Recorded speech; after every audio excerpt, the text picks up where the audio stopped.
Hello everyone. Let's go ahead and get started. If everybody is ready to learn a little bit about solar energy, how it works, what companies, how they differ and such like that. So first off, my name's Joshua Hill. I have the nickname Sunshine. It was dubbed on me a few years ago by working in the industry, and I used to have longer hair. Does anyone remember the movie Remember the Titans? The football movie and the guy Sunshine in there, right? I got that nickname because I did resemble him, and even got my hair chopped off at one point to be a little bit more business. But my history is I've worked in the industry for a few years. I've worked in sustainability my entire life, went to college and studied it, grew up on a local farm where we didn't waste anything. So I've actually developed a education system for solar energy, showing people the differences between companies, what you should know if you're considering going solar, or just a little bit about it and why you should look into it potentially. Everyone kind of has their own predispositions of what that means, and there's a lot of misinformation. Over the past few years working in the industry, I've only met with 2 people out of thousands that really knew the accurate details of net metering, how much solar costs and the tax incentives and everything like that. So I've got a media channel that's completely free for everyone to look at, to learn a little bit about solar energy and learn the facts behind the industry, because that's really what I've seen in the years that has caused me a lot of distress, seeing people that have kind of gotten swindled by shady companies. So before I go any further, I'd actually like to let an expert on everything, I would say, one of the most influential people in the world, talk to you for a minute about solar. But I'll give you an idea that nobody has heard about yet. And I'm not sure, but I'm a builder. That's what I love to do. That's probably what I do best. I'm a builder. And we're thinking of something that's unique. We're talking about the southern border. Lots of sun, lots of heat. We're thinking about building the wall as a solar wall, so it creates energy and pays for itself.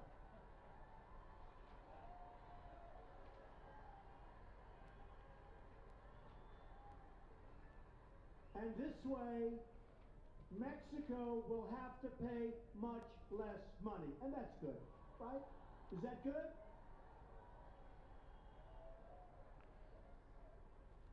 You're the first group I've told that to. Solar wall. Makes sense. Let's see. We're working it out. We'll see. Solar wall panels. Beautiful. I mean, actually, think of it. The higher it goes, the more valuable it is. It's like pretty good imagination, right? Good. My idea.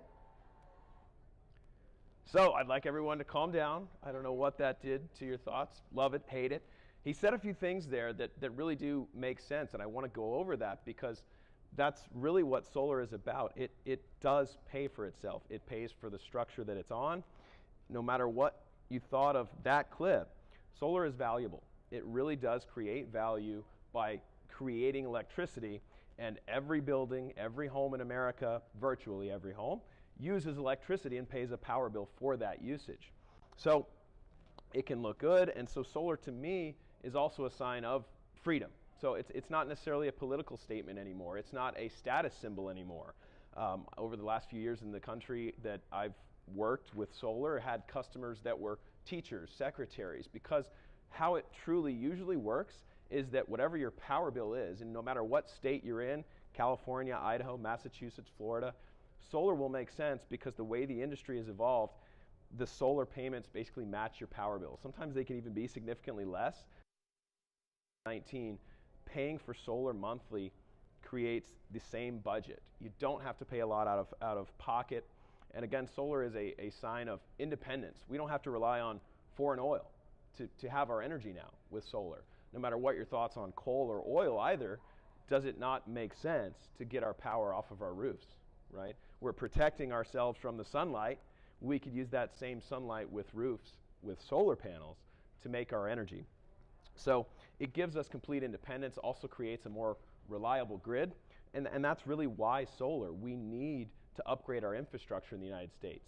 Solar also provides American jobs. Everyone that I've worked with in this industry over the past few years has been a local person, a local American, a construction worker who got into solar, a design person, electricians, right? It's actually really hard to find labor and electricians and specialists that know what they're talking about in solar. And so that's what I'll get into in this, and let me explain a little bit more about my view on solar and how it's evolved. So that's me on the left, sucking my thumb as I don't know how old I was, but just a few years old. I grew up on a farm, and my dad always preached sustainability, right? You didn't waste food. Food was money. If we grew something or we created something, if we couldn't sell it, we would give it away. We never let it rot. At worst case scenario, we'd give it to livestock. So sustainability was something that was a big deal. And then I have a prop here. Does anyone, I don't know if you can see that, but this is Shinola, all right? There's an old saying my dad used to say is, do you know blank from Shinola? This is the brown version. It really is. I carry that with me to remind me of that. It was about common sense. He would ask that question to people, and it was basically a test to see if they, it was an old shoe polish that was brown. And so do you know that from Shinola, that word, which I won't. But it was about whether they had common sense. And so basically, with hard work, sustainability, that's why I believe solar makes sense. And it's not even about belief, it's about the math behind it, which I'll show you in this presentation. So today, I want to make sure that if anyone is researching going solar, they know what to look for in a company. What separates a good company from a bad company, the basics of what you need to know, and how possibly the things that I'm creating can help you learn more about solar energy. So the question I have is, what's more American than owning your own solar? Again, no matter what your beliefs, we're creating a system where with solar panels, you actually own your own power company. You create a grid that's more sustainable. You create your own electricity and no longer pay a power company for it. And as America, our infrastructure gets more secure. We don't rely on foreign power. Your rates will always go up if you don't have solar electricity. So in states that are really saturated with solar, California, Arizona, Hawaii, the reason they've gone solar isn't just because they're filled with, years back, does anyone remember the company Enron? Yeah, Enron would artificially pump their stock up because they had control over power companies. They had control over what the price of electricity was. And they would pump it up, the prices would never fall. So now, years before solar became cost effective for the rest of the nation, you would see people in California, Hawaii investing in solar. Hawaii is a little different reason because they're an island. They can't put in big power plants. They can't have power shipped to them from other states. So the reasons to own solar in those states became very obvious to everyone years and years ago. And so solar is just equipment. If the sun comes up, you make money. None of us have ever had a day when the sun didn't come up. Even though it's been cloudy and we have weather, I'll explain net metering, and that answers how we deal with that in the industry. But again, designing, installing, and servicing solar panels, it's like owning your own home versus renting. You power if you don't have solar. You have no control over the electricity rates rising, right? And the reason you own your home is because if you pay rent 10, 20, 30 years, you have nothing to show for it versus buying a home. You have equity. You can sell that home. Again, solar panels are tangible items that if you've paid the same rate for electricity to own solar, you add resale value. You really do. And there's plenty of data on this, 20-year studies that have been done that show the resale value. So we'll talk a bit about power bills now and how virtually every home or business pays for power bills, pays a utility company typically. But some of the most well-off companies have a lot of solar, but some small companies do as well. We have schools here in Idaho that have solar electricity, a pharmacy. In other states, you have a good percentage of businesses that own their own solar, and the reason, again, is that they've invested in that building. The solar helps them have cash flow once the solar is paid for. So growth in our state of Idaho has caused demand to go higher than ever. We've had electricity rates that have gone up and up. So over the last 10 years, if your power bill was $150 a month, you're paying $1,800 a year for electricity. So that's about an average home, $100 to $150 a month. So if you're paying that much per month, you're paying $1,800 a year. Over the last decade, you've paid $18,000 for electricity, right? And you have nothing to show for it. So who here knows that in a few years, because of growth, electricity, more electric devices, electronic cars, and inflation, the rates of electricity are always going up. Does anyone here think the rates of electricity won't go up? Good. We don't have any flat earthers probably either then. The conspiracy theories about power rates and why they go up. So the average US price of electricity, that's this graph, it's always going up. Would anyone here like to have an investment graph that looks like this? I know I would, right? You don't see very many dips in the price of electricity, just like the price of a lot of services and goods. Gasoline is one. All of your other utility bills, they do one thing, and that's for a lot of reasons. And no matter what you believe the cause is, again, investing by having this graph be profit for you with solar energy would make a lot of sense. So let's take a look at the exact numbers for Idaho. This comes from the Idaho Public Utilities Commission, the PUC, and I'll talk about them a little bit more later. But what you see here is some dips. And so you'll always read a headline that Idaho Power will push out to one of the newspapers or all of them that rates went down, rates for electricity just went down.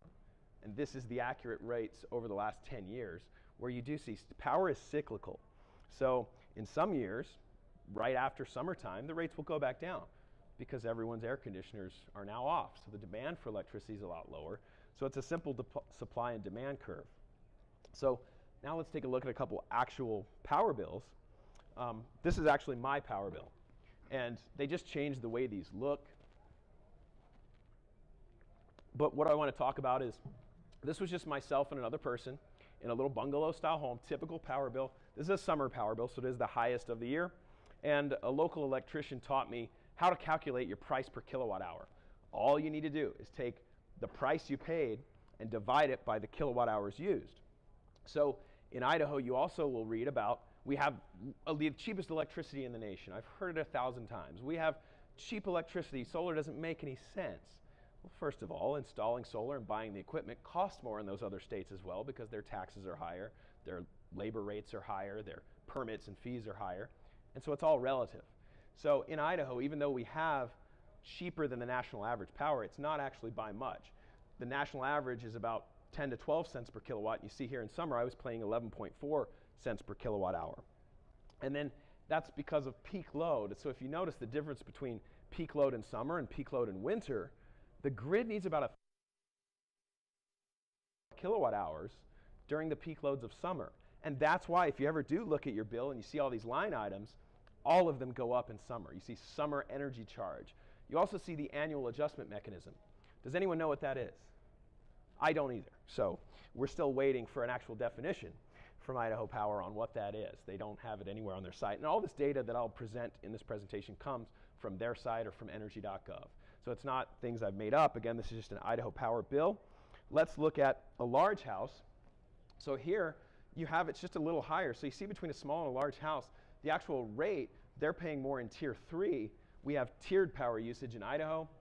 So same method, take the price, divide it by the number of kilowatts, get their price per kilowatt hour.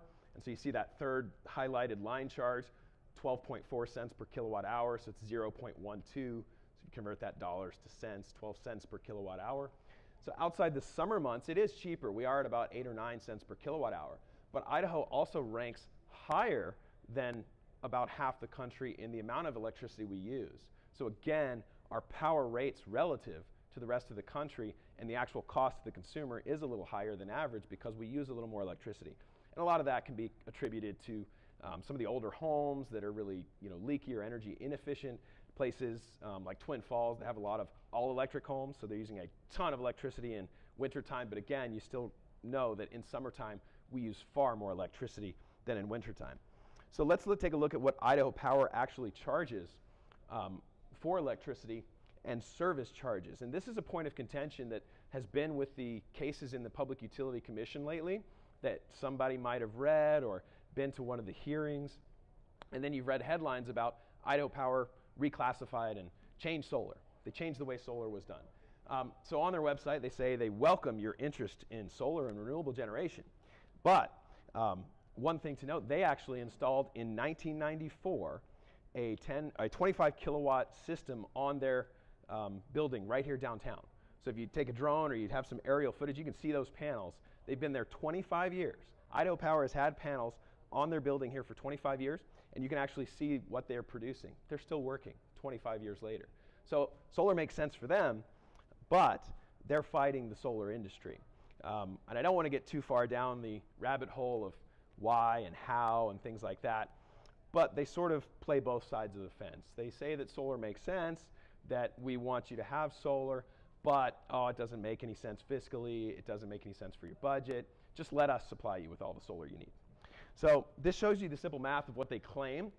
The residential, irrigation, commercial, and industrial, that's the number of customers, okay? So right now, if you look back on those power bills, we pay $5 for a service charge every month, whether you use a kilowatt of power or not. And that money, if you have 460,000 residential customers, that equates to about $27.6 million per year. Today, that's what Idaho Power has in revenue as a service charge, just for service. Every kilowatt hour they charge us for is billions per year in revenue, right? So when they have to create more power, we use it, they get a charge for that.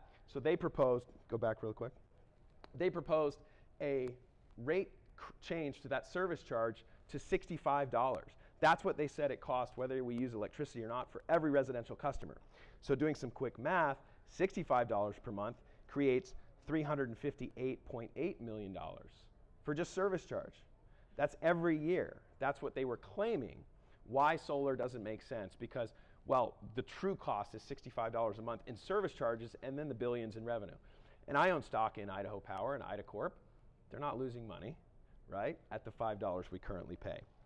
So by buying an asset, you're guaranteeing the cost of electricity that you're going to pay. You're not going to pay those rate increases. So now, on the next slide, you can see the actual numbers behind solar. You see what we pay for electricity over 10 years. So this is over the last 10 years, from 2007 to 17. I calculated the exact percent changes of the commercial, residential, and industrial rates. And they went up 50 to 80% over 10 years. So quick math, that's 6 to 8% per year. On their website, they say the power rates go up 2% per year. This is from their website. So if you do math, yes, in the 90s, it didn't go up quite as much.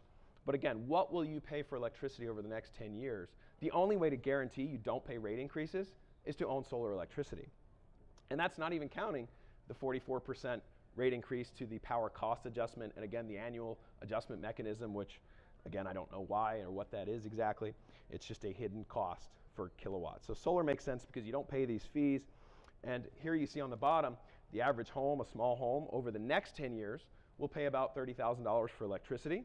A large home or a small business will pay about $122,000 for electricity, and medium to large businesses around $500,000 for electricity. I mean, I've seen power bills for some of our companies, independent companies, that are thousands per month, right?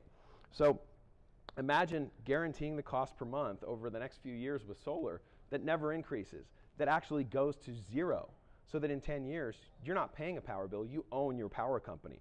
That's literally what solar does. It's an investment and an asset instead of a bill. It's not free, no matter what you see from marketing companies and ads on Facebook, and again, information about how it's free. I'll explain how that works, but it's not. It has a cost, but the cost per month is what you're already paying. So if we plan for growth in Idaho, again, from their website, they say we need to plan for growth, protect the environment. We need to do all these things, yet because so much of our power comes from hydroelectric and coal, about 18% still, we don't have a lot of investment in renewables already. There are wind and solar farms spread out across Idaho, and again, you're already buying solar energy, but the sun always comes up.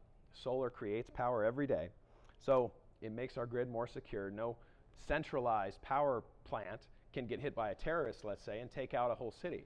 So we can't have that. We don't have that if we have more solar on the grid. So because our costs are so reliant on hydroelectricity, a drought means huge rate hikes.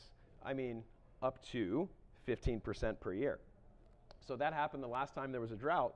The rates went up in 1 year 15%. So that's another reason that 10 years, you see years where the power rates don't really go up, but then as soon as we have a drought, because of all the hydro, power rates really spike. So the next time there's a drought, what's going to happen? Power rates are going to spike again.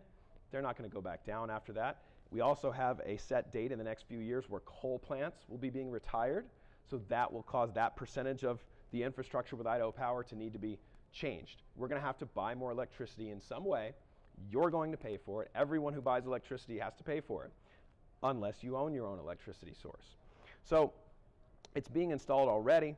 You're buying solar today. This projector, the sun's out, I can see it back there. It's powered by solar electricity. We're just buying it from the power company. It's only a tiny % of our grid, but again, right out down the block, it is Sunday and the building is closed for Idaho Power. So that solar power is just now powering this building, powering everything around it. And so that brings me to the next point of net metering. And what is net metering?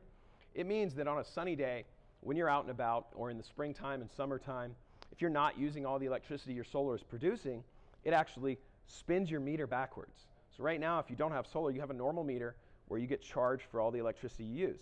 That's how it works. With solar, you actually have a net meter, which is mandated. The policy's been there for 16 years, and it was instituted in the 70s with what's called PURPA. If you've read about that, it's a federal mandate that every power company in the United States has to buy electricity from people who create it, right? Whether it's a commune, or just an individual or a company. If they have self-generated power, they get credit for that power. But what this does is it eliminates the needs for batteries in Idaho. Batteries do not make sense. People that say they want to be off-grid, I have to talk them off that ledge. I say, well, why do you want to be off-grid, right? Off-grid means that you are a standalone power plant, and solar works with that, but you have to have batteries. And then in the middle of winter, you have to have a generator. So the sun, if it's really cloudy, it's going to make some electricity from solar, but not enough to power everything that you run. So being off-grid doesn't make sense. You have no backup. At night, you have to run a generator, or your batteries have to be fully charged. So having a grid that has a net meter eliminates that need.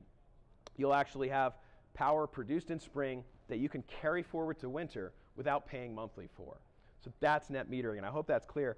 Idaho Power has tried to change this policy, and that's what's caused a lot of those misleading things that they reclassified solar. What they did was they created, with the Public Utility Commission, because everything Idaho Power proposes has to go through the PUC, so you are protected from just them trying to increase their profit margins. The PUC created a new rate class for solar, but didn't change the rates. Nothing changed as far as the way solar interacts with the grid and the way customers have their own interactions with the grid. So customers are now in their own rate class. So this is me testifying at the last hearing with the Public Utility Commission here in Idaho, and their actual ruling is quoted on the left. So without having to read all of that, I'll summarize. Basically, solar is different from normal customers. That created their own rate class. Solar makes sense because the power created in summer may be more valuable to the grid than a one-to-one credit you currently get. So right now, if you have solar and you're creating electricity, you don't get to get that summer energy charge. You just get a kilowatt credit. Whereas you get it back in winter and you're getting, it's 8 cents a kilowatt hour, but Idaho Power sold your power to your neighbor for 12 or 14 cents per kilowatt hour. So you don't have access to that free market, right? And what they say here is, as the company has found, and the parties vigorously asserted, that's me vigorously asserting, the cost to serve on-site generation customers, solar, may be lower than the cost to serve their current class members. Meaning, as years go by and the power policies change around solar, we could see more benefit than, again, the current one-to-one exchange. And a lot of that will have to do with time of use. Right now, again, Idaho Power is on a tiered rate structure. The more you use, the more you spend. It's like the opposite of Costco. Whereas in California, evening power, 5 p.m., if you're creating solar energy with southwest-facing panels, you will get more than a one-to-one credit, and you can actually get cash back for that. So that's what that line means, and I think that's really good. That shows that the PUC has said, we see the benefit of solar. We see that we need it. We need infrastructure changes. We're not going to let Idaho Power steamroll anybody who has solar, or discriminate is the language they use, not steamroll. They will not discriminate towards solar. So this type of statement, I want you to know that no other state, or almost no other state, has come out so wholeheartedly for solar with a statement like that. The Public Utility Commission said they can assure companies' customers, Idaho Power's company, that discriminatory rates will not follow from the outcome of this case. This was where they reclassified it. And as prevention of discriminatory rates by the utility is the main purpose of this commission's oversight. And you see the link right there if you want to read all this legal battle stuff where Idaho Power spends a lot of your power bill service charges is on petitions and lawyers to fight over trying to change this stuff. So again, that's where they asked for that $65 a month. That would give them $500 million in revenue a year in service charges. And the lines are already there. Think of it like the phone lines when cell phones came along. All these phone companies are scrambling. We put in all this infrastructure. The infrastructure's there, and yes, solar customers are going to use it, but the grid gets the benefit. The summer utility charge that's higher, you actually can potentially profit from that. So we don't have fear in Idaho from the utility side. The PUC has stepped in. No matter what you read in newspapers, they will not issue discriminatory rate classes. They will protect people with solar. So on the company side, this is where we get into the solar industry that I've been in for the last few years. It would take me hours to tell you all the horror stories I've seen. I've seen panels that should have never been installed, customers that had no idea what they were getting into because they're excited to go solar. They don't know how to dissect a contract. They don't know how solar works. They don't know about kilowatt hours or net metering. And if the salesperson's not honest, and that happens, you may end up getting solar from a shady company. That's as nicely as I can put it. So bad companies, inexperienced companies, you're having out-of-state companies leaving other states and coming to all these other states, the Midwest, Texas, Idaho, Florida even. You have basically contractors for solar. So has anyone here ever dealt with a bad contractor, someone who didn't do what they said they were going to do? Anybody? Yeah, contractors for cabinets, flooring, all these folks out here. We have reputations, and some of them outright lie and mislead people with some of the numbers to make them think, oh, you're going to get your full power bill offset, and now your solar payment's going to be $100, and it's less, but it's really only offsetting 50% of their electricity. So I want to help guide you. That's now my mission, to create the best value from the best company for you with the equipment that fits your needs, whatever that is. If you do want off-grid, it's possible. We can do it. It'll cost a whole lot more, and it'll never pay for itself, but I'd recommend waiting a few years until batteries are manufactured in the United States and that technology is really ironed out. So some horror stories I'll go through really quickly. The first is the solar Death Star. Soak that one in. So he's got all kinds of panels floating around on the roof. I would never approve of this. I think this was a do-it-yourselfer, but I'm not sure. The next one you see, there's a lot of wires exposed, fittings missing, and again, this is super common, and I don't approve of this one. Racking that's not long enough. There's an old saying in construction, measure twice, cut once, right? That racking should be to the end of the panel and the panel secured. So the first windstorm, this is going to blow off the roof. On the next one, you'll see there's conduit underneath all over the roof, running across the roof. These panels are supposed to last 25 years, right? 30 years, 40 years if they're taken care of and they're properly installed. That's not a proper installation. The wires should be secure and protected underneath. They should actually be inside the racking, inside a metal sheath, and then go through the attic. They shouldn't go along the top of the roof where they can eventually age and break down and blow off. So some local company installations. This is a neighborhood actually just down the road in Nampa. So 3 installations right next to each other by 3 different companies. One, what does that tell you? That the neighbors don't talk to each other because none of them recommended the company that did theirs. So 3 different companies. And I know it's hard to see the panels, but also that's more proof that today's panels are low profile, hard to see. They're triple black. They don't reflect light. They're non-reflective. They just absorb energy from the sun, turn it into electricity.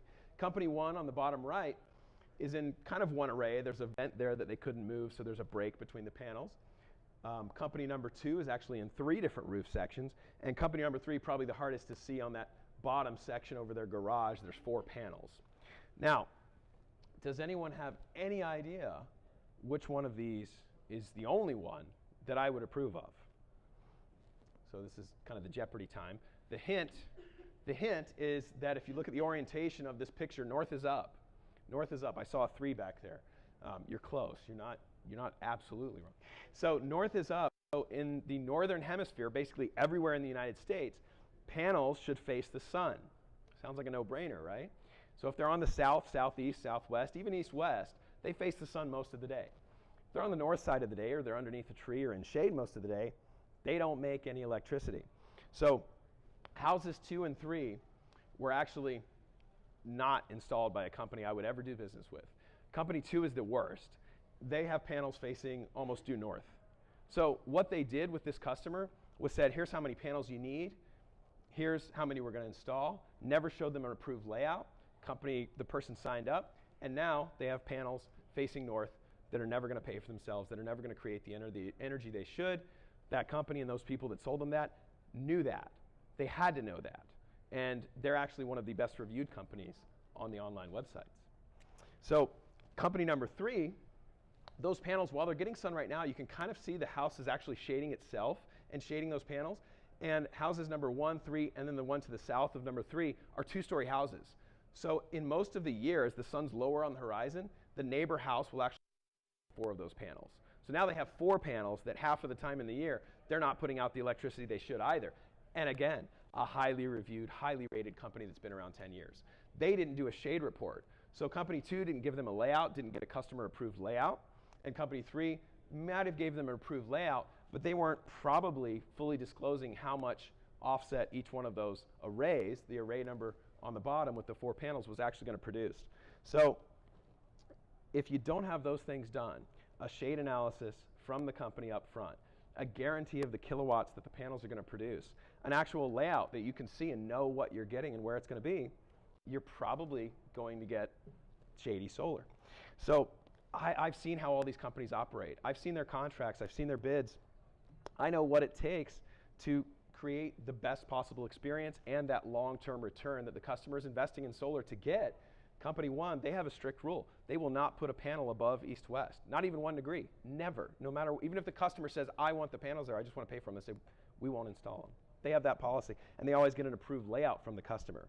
So I get really worked up when I see this kind of stuff, and again, this is here in Idaho, and you even have, everyone can tell this isn't what they want. You have different types of panels, different rackings. Again, probably a do-it-yourselfer. You can see the panels on the highest on his roof panels are probably the older panels. They have this silver frame. They have racking sticking out. And then for some reason on the next section, he went lower, so he has a different racking, and went behind a tree. And that's his tree. And so he probably doesn't have proper equipment to monitor what he's producing. He doesn't even know that those panels aren't producing what they should. So if you're not getting the return over 20, 30 years from your panels that you should, if they're not generating what they should, you're not getting the money that you should from your panels. And that's where you hear about these horror stories. People that say solar's a scam. It's because they got it from a company like this. It's because they had a bad experience and they still have a $100 power bill when they were told they would have their power bill offset. Because that wasn't anywhere in writing, because they didn't know how to dissect the contract. And I mean, who has time to read all the warranties and spec sheets for panels? I do, actually. I've read them. So that's what I do. It makes sense to invest in solar if you know what you're getting and it's guaranteed. So I want to help do that. That's my mission.